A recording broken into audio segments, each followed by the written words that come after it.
Sometimes people ask me for resources so that they can be better informed about the conditions of animals on factory farms or even family farms.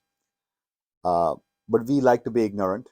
And here's a quote from Tolstoy that says, "We are not ostriches and cannot believe that if we refuse to look at what we do not wish to see, it will not exist." Meaning, if we hide ourselves from this evil out there of killing animals needlessly, it does not mean that the evil doesn't exist. If I close my eyes, it doesn't mean that the evil does not exist. So factory farms do exist, even though we refuse to look at them. And so I have suggestions for four resources, two books and two documentaries. The first one is For Love of Animals by Charles Camosy. He's a Catholic philosopher at Fordham University. And this book gives a good insight into the Christian tradition and how God invites us to care for animals, to show kindness. What does a tradition say? What does the Bible say? And so on. It's not very long, it's a good overview, and it gives quite a few jumping off points if you want to go into deeper detail into something specific. The other book is Dominion. It has the call to mercy on the cover. This book is by Matthew Scully, who is not a Catholic. He's a Christian, he's a journalist.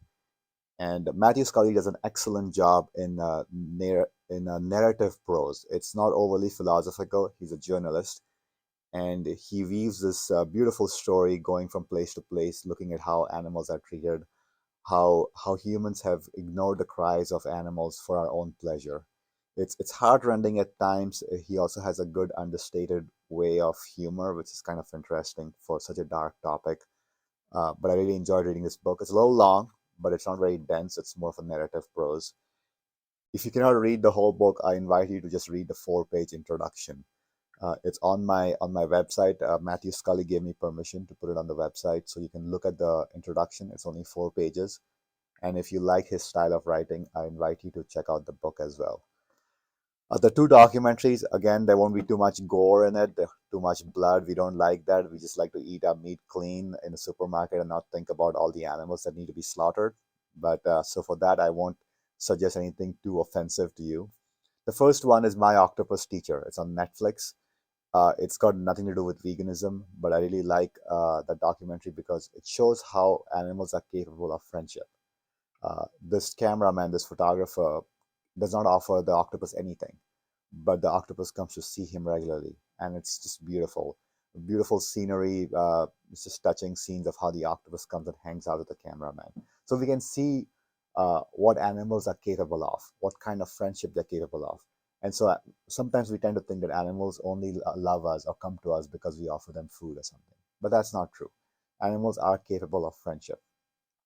The other one is called Game Changers. If you're concerned about your health, that the myth out there is that we really need animal products to live healthy lives. That's not true. Game Changers changed my mind on that. There are many athletes out there who are vegan. Now, I'm not an athlete. I don't need that high level of physical performance. But for my own sake, I wanted to be careful when I changed over to a vegan diet that I would not lose my good physical health for the sake of caring for animals. And it could be a thing you can care about enough that you're willing to give up your health. But I wasn't. I'm selfish. But luckily for me, being vegan and being healthy were not mutually exclusive. And that's what Game Changer showed me. I myself am still healthy after going vegan.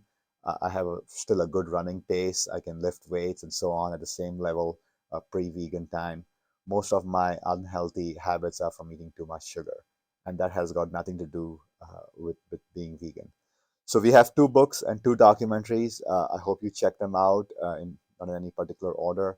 I hope you can see that this is a call that God is inviting us to live, to show kindness to animals, and He has given us these intellectual resources to inform ourselves.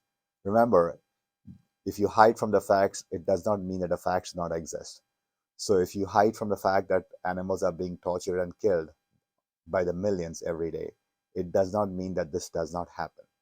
You hiding does not change anything. So go ahead, inform yourself, and see where that takes you.